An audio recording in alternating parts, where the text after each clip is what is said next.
Bonjour à toutes, c'est Victor de l'équipe de Gazouille. On se retrouve dans cette petite vidéo pour décrypter ce qu'on appelle le référentiel de compétences du diplôme d'aide-soignant.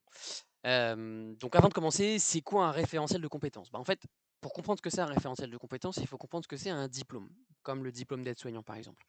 Un diplôme en France, il est constitué de compétences. Donc par exemple, le diplôme d'aide-soignant, il est constitué de 11 compétences. Quand on dit j'ai le diplôme d'aide-soignant, j'ai reçu le diplôme d'aide-soignant, qu'est-ce que ça veut dire? En fait, tout le temps, ça veut dire que vous avez un jury externe qui a validé le fait que vous aviez bien les compétences compris dans le diplôme. C'est ça un diplôme. Et donc après, la seule petite complexité qui arrive au-dessus, c'est que par exemple, dans le diplôme d'aide-soignant, on a donc 11 compétences, donc que vous voyez ici. Donc des compétences, comme son nom l'indique, c'est des choses que vous devez savoir faire.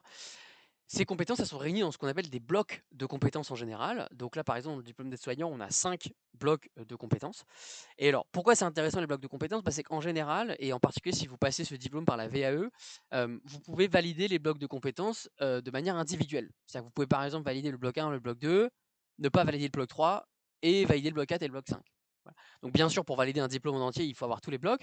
Néanmoins, et ça c'est l'avantage quand vous faites une VAE, c'est que ces blocs, vous pouvez très bien valider les 3 premiers blocs, ou bien faire un premier passage où vous validez les 3 premiers blocs, ou même juste un bloc, et refaire un nouveau passage où vous allez avoir besoin que de valider les blocs restants.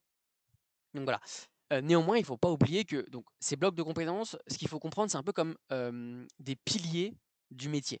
Et ces piliers, ils sont constitués de différents éléments importants pour comprendre ce pilier. Mais vraiment, en fait, si vous voulez vraiment savoir les missions que fait une aide-soignante, en fait, vous regardez souvent les blocs de compétences. Donc, par exemple, le bloc 1, une aide-soignante, ce qu'elle fait, c'est qu'elle accompagne et soigne les personnes dans les activités de sa vie quotidienne et de sa vie sociale. Voilà. C'est ça c'est un des piliers du métier d'aide-soignant. Accompagner et soigner les personnes dans les activités de leur vie quotidienne. Le bloc 2, c'est l'évaluation de l'état clinique et la mise en œuvre de soins adaptés en collaboration. Concrètement, ça veut dire quoi? Ça veut dire qu'en fait, vous allez être en mesure, en tant qu'aide-soignant, ce qu'on va attendre de vous, c'est que vous sachiez évaluer l'état clinique d'une personne. Qu'est-ce que c'est l'état clinique? C'est par exemple son état de santé, si vous voulez, mais avec des chiffres. Donc une température, un poids, une pression, un rythme cardiaque, etc. Donc en général, ça, vous allez les mesurer grâce à des outils. Voilà. Et on va y revenir après. Et ensuite, la mise en œuvre de soins adaptés en collaboration. Ça, en fait, si vous voulez, et ça, le mot collaboration, il est important. En tant qu'aide-soignant, normalement, vous n'êtes pas censé réaliser des soins en autonomie. Vous êtes censé réaliser des soins en collaboration. En collaboration avec qui? En collaboration avec l'infirmière ou l'infirmier la plupart du temps. Mais après, ça peut arriver que vous soyez aussi en collaboration directement avec le médecin, bien sûr. Et donc, en fait, voilà, une des grands piliers de votre métier en tant qu'aide-soignant, ça va être d'évaluer les techniques de la personne et de réaliser des soins en collaboration avec l'infirmière, le médecin ou n'importe quel professionnel de santé. On va y revenir. Ensuite, le bloc 3, c'est l'information et l'accompagnement des personnes. Donc ça, c'est toute la partie communication. En fait, en tant que aide-soignant, vous allez souvent être la première personne qui va être vue par beaucoup de parents, de professionnels, etc. Vous êtes vraiment sur le terrain. Et donc, c'est important que vous ayez des compétences de communication. Ensuite, le bloc 4, c'est l'entretien de l'environnement. Donc ça, c'est important. Donc vous avez vu, c'est entretien de l'environnement immédiat de la personne et des matériels liés aux activités en tenant compte du lieu et des situations d'intervention. Bon, concrètement, ce que ça veut dire, ça, c'est quoi? C'est qu'en gros, vous savez gérer l'hygiène des lieux, voilà, et du matériel. On va y revenir juste après. Et enfin, le dernier, c'est le travail en équipe pluriprofessionnelle. Donc ça, en gros, donc la compétence, le bloc qui s'appelle travail en équipe pluriprofessionnelle et traitement de l'information liée aux activités de soins, à la qualité et gestion des risques. Concrètement, c'est quoi? C'est qu'en fait, vous allez devoir travailler en équipe pluriprofessionnelle. Donc vous allez devoir montrer, un, que vous savez travailler, vous coordonner, en fait, si vous voulez, avec d'autres personnes. Et deux, en fait, quand on travaille avec d'autres personnes, c'est un élément qui est important, mais en tant qu'aide-soignant, vous n'allez jamais être la seule personne en charge de la santé d'une personne.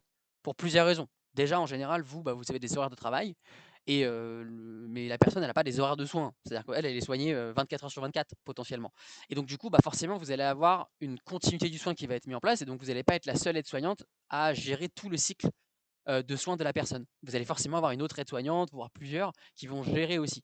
Et donc, du coup, c'est pour ça que les outils de transmission, tout ce qui va être mis à l'écrit, etc., ça va être super important. Voilà. Donc, je voulais vous montrer en gros les différents blocs de compétences, mais ce qui est intéressant dedans et ce qu'on va vraiment évaluer, et en particulier quand vous êtes dans une VAE, c'est ça qu'en fait vous allez devoir décrire, c'est que dans chacune des compétences, vous allez devoir décrire une situation. C'est pas dans les blocs de compétences que vous décrivez des situations, c'est vraiment pour chacune des compétences. Donc, on se lance. Donc, la première compétence, elle est là. accompagner les personnes dans les actes essentiels de la vie quotidienne et de la vie sociale, personnaliser cet accompagnement à partir de l'évaluation de leur situation personnelle et contextuelle et apporter les réajustements nécessaires. Bon, alors ça, je pense que j'ai déjà commencé à vous l'expliquer avec les blocs de compétences, mais dans les diplômes, c'est très verbeux, c'est-à-dire que c'est beaucoup de mots parce que c'est censé être très précis. Voilà. Mais concrètement, ce que ça veut dire, c'est quoi? La façon de le comprendre, c'est que cette compétence, c'est OK, est-ce que vous savez réaliser les soins du quotidien auprès d'une personne? Concrètement. Voilà. Un soin du quotidien, ça peut être quoi? Bon, ça peut être, un repas, ça peut être, un soin d'hygiène personnelle pour la personne, ça peut être un accompagnement à la mobilité, par exemple, un déplacement, et cetera. Voilà. Et chose qui est importante, c'est apporter les réajustements nécessaires parce qu'en fait, vous faites cet accompagnement à partir de l'évaluation de la situation personnelle et contextuelle et vous apportez des réajustements nécessaires. Ça, c'est quoi? En fait, si vous voulez, un des piliers, pardon, du diplôme d'aide-soignant, c'est de savoir s'adapter à la situation. En fait, vu que d'un point de vue théorique, une aide-soignante, vous êtes sur le terrain et vous êtes en général la professionnelle la plus diplômée du terrain. Donc en fait, vous, votre rôle, c'est vraiment d'être en observation tout le temps et en adaptation constante. C'est-à-dire qu'en fait, il n'y a pas une situation qui est la même. Il y a toujours des gens différents qui viennent, qui potentiellement sont en train d'avoir des pathologies qui sont les mêmes. Néanmoins, la façon dont la pathologie va s'exprimer auprès d'une personne peut être différente. Donc, ce qu'on va vous demander, c'est toujours de vous adapter par rapport à la personne, par rapport au contexte, etc. Et donc, en fait, dans une VAE, par exemple, ce qu'on va vous demander, c'est de décrire la manière dont vous vous adaptez. Cet aspect de montrer que vous vous adaptez, c'est vraiment super important. Voilà. Et donc d'ailleurs, c'est inscrit directement dans la compétence. Donc là, comme je l'ai dit, dans cette compétence, ce qu'on va attendre de vous, c'est que vous décriviez, dans le cadre de la VAE, hein, une situation où vous avez accompagné une personne dans les soins de sa vie quotidienne, concrètement. Voilà. Comme je vous ai expliqué, le repas, un soin d'hygiène, un soin de mobilisation, etc. Ensuite, deuxième étape, on est encore dans le bloc 1, donc c'est-à-dire dans le soin du quotidien. Identifier les situations à risque lors de l'accompagnement de la personne et mettre en œuvre les actions de prévention adéquates et les évaluer. Alors ça, c'est super important. Donc ça, en gros, qu'est-ce que c'est? En gros, si vous voulez, les situations en fait, concrètement, si vous voulez comprendre cette compétence, c'est la prévention. Voilà. Cette compétence, c'est la compétence de prévention. Est-ce que vous savez mettre en place, de la prévention? Hem et donc, c'est quoi la prévention? En fait, la prévention, si vous voulez, c'est tout ce que vous faites au quotidien pour éviter que vous ayez des soins à réaliser, si vous voulez. Et donc, c'est pour ça que ça fait partie du bloc 1, qui est le soin du quotidien. Donc en fait, ce qui va être intéressant dans cette compétence et dans le cadre de la VAE, c'est que vous nous décriviez en fait, comment vous réalisez pardon, de la prévention? Comment vous mettez en place enfin, déjà comment vous imaginez et comment vous mettez en place ensuite des actions de prévention? Bah, en général, pourquoi on met des actions de prévention en place? Bah, parce qu'il y a des situations à risque, bien sûr. Je pense à des situations à risque, je pense à quoi? Bah, par exemple, imaginons que la situation que vous choisissez de décrire, c'est un repas. Un repas, il y a énormément de risques. Le patient, la personne peut s'étouffer. La personne peut être allergique. La personne peut être assez active et souhaite se déplacer, mais se contrôle pas forcément totalement, et donc du coup tombe et se fait mal, etc. Bon bah, ou il y a des couverts et ils peuvent se faire mal avec les couverts, par exemple, ils peuvent se blesser. Bon, et bah donc du coup, là-dessus, mais d'habitude vous le faites même potentiellement naturellement, c'est de montrer que vous vous adaptez, enfin, c'est montrer que vous avez identifié ça, ces risques, et montrer ce que vous faites pour éviter que ça arrive. Voilà. Et ça, c'est super important. Comment on montre comment on évite que ça arrive, par exemple, le fait que, quelqu'un se blesse avec les couverts? Bah, par exemple, vous pouvez montrer que, vous avez des couverts spéciaux, ou bien vous pouvez montrer que vous êtes tout le temps à côté de la personne lorsqu'elle fait le repas pour justement éviter. Potentiellement, vous lui donnez le repas. Voilà, donc en fait, dans cette compétence, ce qui va être important, ça va être donc déjà de prendre une situation de la vie quotidienne. Donc par exemple, comme je l'ai dit, le repas, par exemple une sortie, potentiellement, que vous avez fait. Et ensuite de dire pour chacune des éléments, OK, c'est quoi, les situations risques que j'identifie? Qu'est-ce qui se passe qui peut être un risque? Et qu'est-ce que je fais pour le prévenir? Voilà, c'est ça qu'on veut voir, et toujours en s'adaptant à la personne, bien sûr. Et ensuite les évaluer, c'est-à-dire, OK, bah, une fois que vous avez fait ces actions de prévention, bah, est-ce que vous arrivez à les évaluer? Je vous donne un exemple, parce que moi parfois j'ai des situations où les personnes elles disent: «Ah bah oui moi, j'ai un patient qui peut s'étouffer». Avec, la nourriture, voilà. Et pour ça, bah, en fait, j'ai coupé des morceaux. OK, c'est bien de couper des morceaux, ça part d'une bonne intention. Mais est-ce que vous avez vraiment évalué après, est-ce que c'était vraiment utile? Parce que par exemple, vous avez coupé des morceaux, mais potentiellement les morceaux ils sont trop gros toujours. Donc en fait, il y a toujours ce risque d'étouffement, et potentiellement ce qu'il fallait faire, c'était pas couper des morceaux, mais c'est couper vraiment des tout petits morceaux. Donc en fait, ça suffit pas juste de le faire, il faut aussi évaluer. Et ça dépend. Mais ça, honnêtement, je vais vous dire, c'est même pas forcément par rapport à votre travail, c'est juste vous en tant que personne. C'est-à-dire, OK, vous mettez des choses en place. Est-ce que vous êtes sûr que ça fonctionne ce que vous mettez en place, ce que vous mettez en place? Voilà. Et ben dans cette compétence 2, c'est ça qu'on vous demande de faire. Ensuite, on rentre dans le bloc 2. Le bloc 2, c'est le soin clinique. Comme je dis, c'est les soins que vous allez réaliser. Donc, c'est l'évaluation de l'état clinique de la personne, avec n'importe quel outil, etc. Et ensuite, les soins que vous allez réaliser. Donc, on commence avec la 3. Évaluation de l'état clinique d'une personne à tout âge de la vie pour adapter sa prise de soin. Il y a tout dans le titre, hein. Évaluer l'état clinique d'une personne, c'est ça qui nous intéresse. À tout âge de la vie, bah oui, parce qu'en tant qu'aide-soignant, vous pouvez travailler avec des êtres humains, entre guillemets, de n'importe quel âge, pour adapter sa prise de soin. Voilà. En fait, encore une fois, quand vous mesurez l'état clinique d'une personne, c'est pas juste pour faire joli. C'est pas juste pour l'écrire sur un papier. C'est parce qu'en fait, potentiellement, ça va vous donner des informations supplémentaires pour adapter le soin que vous devez réaliser plus tard et qu'on verra dans la compétence 4. Donc du coup, c'est quoi la situation qu'on peut choisir? Par exemple, en fait, là, ce qu'on va attendre de vous, c'est que vous montriez en gros comment vous évaluez l'état clinique, pourquoi vous démarrez une évaluation de l'état clinique. Par exemple, j'imagine que si vous avez un patient, une personne qui ne présente aucun signe, qui n'a pas de comportement entre guillemets suspect ou quoi que ce soit, bon vous ne prenez pas forcément l'état clinique d'une personne toute la journée. Par définition, vous ne prenez pas la température toutes les 2 minutes d'une personne. Vous les prenez si vous sentez qu'il y a quelque chose qui ne va pas. Température, pardon. Ouais. Donc ça, il faut le montrer. Donc ça, c'est la première étape, c'est montrer, ok, je décris une situation où j'ai pris l'état clinique parce qu'il y a quelque chose qui n'y allait pas. Par exemple, j'ai senti qu'il y avait un comportement qui n'était pas normal. Potentiellement, j'ai senti la personne avait chaud parce que je voyais qu'elle transpirait. Par exemple, c'est une idée. Ensuite, vous allez montrer comment vous allez faire la prise de l'état clinique, l'évaluation de l'état clinique. Donc là, par exemple, avec le thermomètre, avec un stéthoscope, par exemple, pour le rythme cardiaque, avec un tensiomètre. Voilà. Potentiellement, vous allez utiliser plein d'outils au quotidien pour faire une mesure de l'état clinique. Voilà. Et ça, cette partie mesure, elle est importante. Ensuite, cette mesure, vous allez pouvoir l'analyser, l'évaluer. Ok, est-ce que cette mesure, elle est normale? Est-ce que la température est normale ou est-ce que c'est une anomalie? Voilà.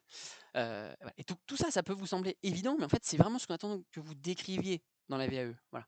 Et encore une fois, c'est une compétence qui est hyper importante à avoir en tant qu'AS, parce qu'en fait, c'est quelque chose que vous allez réaliser souvent. Ensuite, on attaque la compétence 4. La compétence 4, vous avez vu, là on est dans le vif du sujet, c'est la réalisation du soin. C'est logique, c'est après la 3, c'est-à-dire que la 3, vous avez évalué l'état clinique pour adapter le soin. Le 4, vous mettez le soin en place.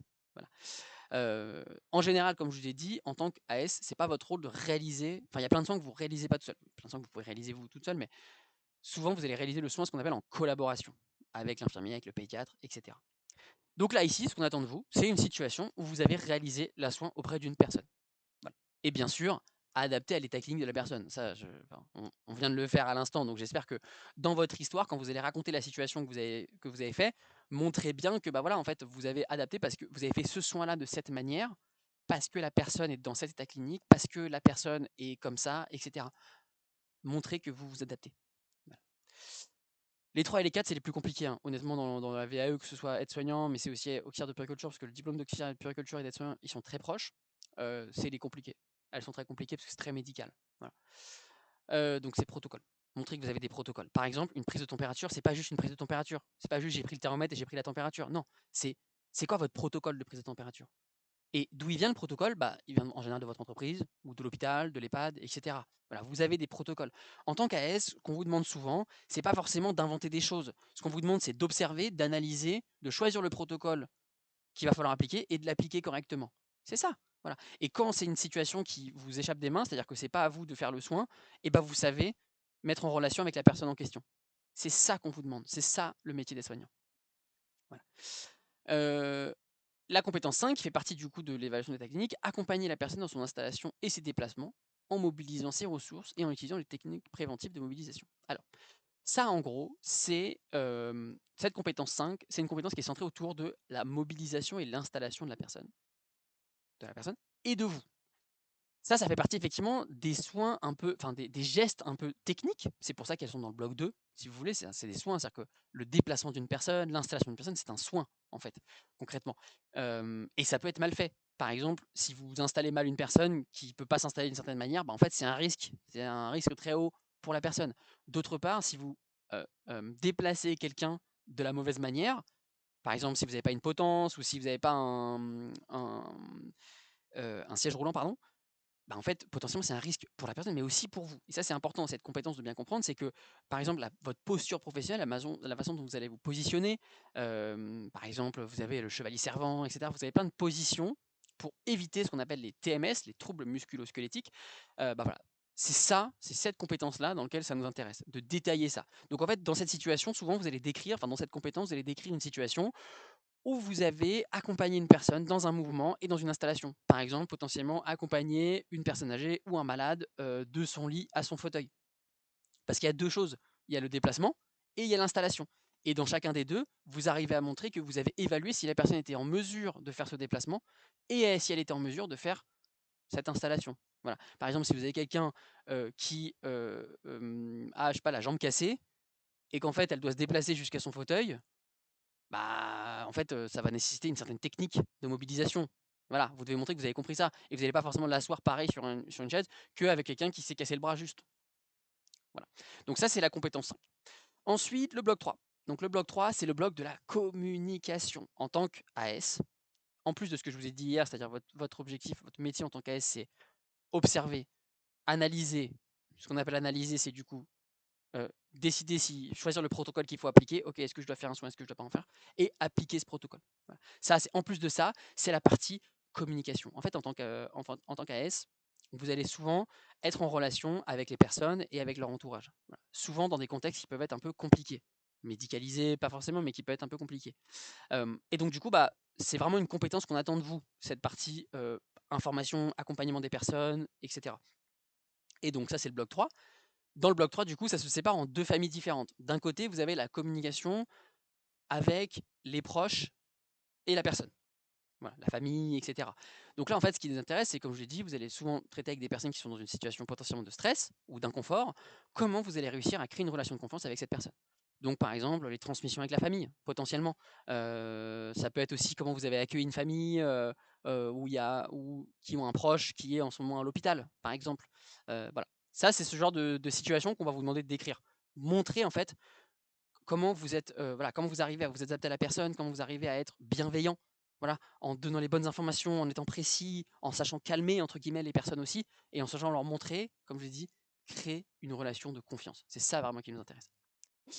Et enfin le 7, c'est l'autre partie, c'est les autres personnes avec qui on communique, c'est les pairs, les personnes en formation et les autres professionnels. Bon, concrètement, c'est les autres professionnels en fait. Alors pourquoi ça c'est important? Bah, comme je l'ai dit en tant qu'AS, et ça on va le voir plutôt dans le bloc 5, mais vous ne pouvez pas travailler toute seule. C'est pas possible en fait. Et donc du coup, bah, souvent vous allez devoir accueillir de nouvelles personnes dans le service et vous allez souvent devoir aussi travailler avec d'autres personnes en collaboration. Et donc du coup, bah, en fait, ce qui nous intéresse, c'est qu'en tant qu'AS, vous savez former une nouvelle collègue, une stagiaire ou quoi que ce soit, sur un sujet. Voilà, vous savez accueillir, par exemple, imaginez, et la situation parfaite, c'est vous racontez une situation où vous avez accueilli une nouvelle collègue dans votre service. Voilà. Comment vous l'avez accueillie, qu'est-ce que vous lui avez présenté, comment vous avez vérifié qu'elle avait bien compris ce que vous lui disiez, etc. Voilà. Ensuite, donc ça c'est le bloc 3, hop, bloc 4, avant-dernier bloc. Donc ça, vous vous souvenez de ce que je vous ai dit, c'est l'entretien de l'environnement. Voilà, l'entretien de l'environnement et vérification du matériel. C'est ça en gros. Et ben, je vous le donne dans le mille. La compétence 8, c'est l'entretien de l'environnement. Comment vous gérez l'entretien de votre environnement? Utilisez des techniques d'entretien des locaux et du matériel adaptés en prenant en compte la prévention des risques associés. Qu'est-ce que c'est ça? Bah, concrètement, en fait, vous allez devoir nous expliquer quand vous avez un patient qui sort par exemple de la chambre, ça c'est la situation classique, vous avez un départ d'un patient, vous allez nettoyer la chambre et le matériel. Dans cette compétence 8, ce qu'on attend de vous, c'est que vous nous décriviez cette situation que vous allez nettoyer. Voilà. Quels sont les protocoles que vous allez utiliser, quels sont le matériel que vous allez utiliser, etc. Voilà. C'est ça qui va nous intéresser, quelle est votre méthode, pourquoi vous faites comme ça. Voilà. Encore une fois, toujours, j'ai le mot-clé, mais je le dis toujours, en vous adaptant à la situation. Est-ce que c'est une chambre? Est-ce que c'est un espace autre? Voilà, ça peut être un bloc ou j'en sais rien. Donc ça, c'est important de montrer que vous vous adaptez aussi à la situation. Et c'est pas juste les locaux, c'est le matériel. Voilà. Comment vous nettoyez le matériel? Pourquoi vous utilisez ce produit-là plutôt qu'un autre? Voilà. Hop, et ensuite le 9, comme je vous ai expliqué, ça c'est sur la partie traitement du matériel. En fait, le matériel, les locaux, ils peuvent pas dysfonctionner d'une certaine manière, puisque c'est une pièce, quoi, si vous voulez. C'est fixe.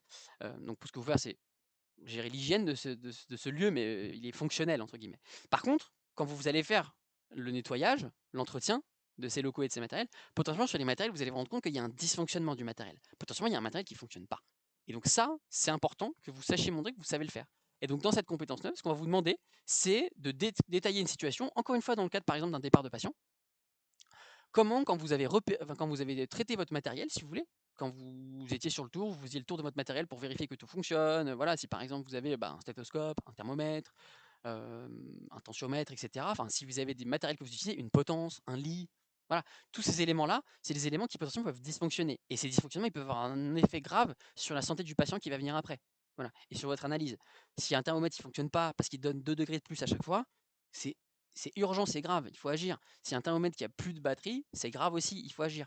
Donc voilà, ce qu'on va vous demander là, en fait, c'est de montrer comment vous, repérez et traitez les anomalies par rapport à du matériel. Donc vous décidez d'un matériel, un lit, voilà, un thermomètre, quoi que ce soit, une trousse de secours ou quoi que ce soit, et vous expliquez comment vous repérez les anomalies. Quel est votre protocole en fait, si vous voulez? Ah bah je teste ça, puis je teste ça, puis je teste ça, et cetera. Souvent ça, c'est un protocole d'ailleurs qui est dans l'hôpital, donc c'est même pas vous qui l'avez décidé. Et ça, j'insiste dessus, surtout, c'est en général en tant qu'AS, c'est pas votre rôle de créer des protocoles. Vous, votre rôle, c'est de choisir les protocoles et de les appliquer. Voilà. Et donc du coup, si vous n'avez pas de protocole aujourd'hui, c'est peut-être le moment d'aller demander à votre direction c'est quoi le protocole dans ce cas-là. Et enfin, le bloc 5, le dernier, comme je l'ai dit, travail en équipe pluriprofessionnelle, où du coup là, on va faire 2 étapes. D'abord, rechercher et transmettre les outils et les modalités de communication. Donc ça, c'est tous les outils de communication que vous allez utiliser avec les personnes. Euh, et ensuite, donc ça, c'est quels sont les outils que vous utilisez, est-ce que vous avez un tableau de suivi, etc. Et ensuite, ça, c'est organiser son activité et coopérer au sein d'une équipe pluriprofessionnelle. Ça, par exemple, vous allez souvent raconter dans l'activité 11 une journée type. Voilà, une journée type que vous avez réalisée avec, dans votre équipe. Montrer comment vous vous êtes coordonné, comment vous avez choisi les patients, par exemple, que vous avez accompagnés, etc., etc. Donc voilà, ça c'est le dernier bloc. Donc on a fait le tour du référentiel de compétences. Moi, ce que je vous conseille vraiment si vous vous lancez en VE, c'est d'être accompagné. Bien sûr, hein, si vous avez vu nos autres vidéos, c'est important parce que pour comprendre ce référentiel et pour bien l'appliquer à vous, vos expériences, en général, vous avez beaucoup d'expérience, mais il faut l'appliquer euh, au bon référentiel et aux bonnes compétences. N'hésitez pas à vous faire accompagner. Voilà. Donc encore une fois, n'hésitez pas à vous lancer. J'espère que cette vidéo était claire. En tout cas, j'essaie de la faire la plus courte possible. Je vous dis à bientôt dans la VAE et bravo encore pour ce projet.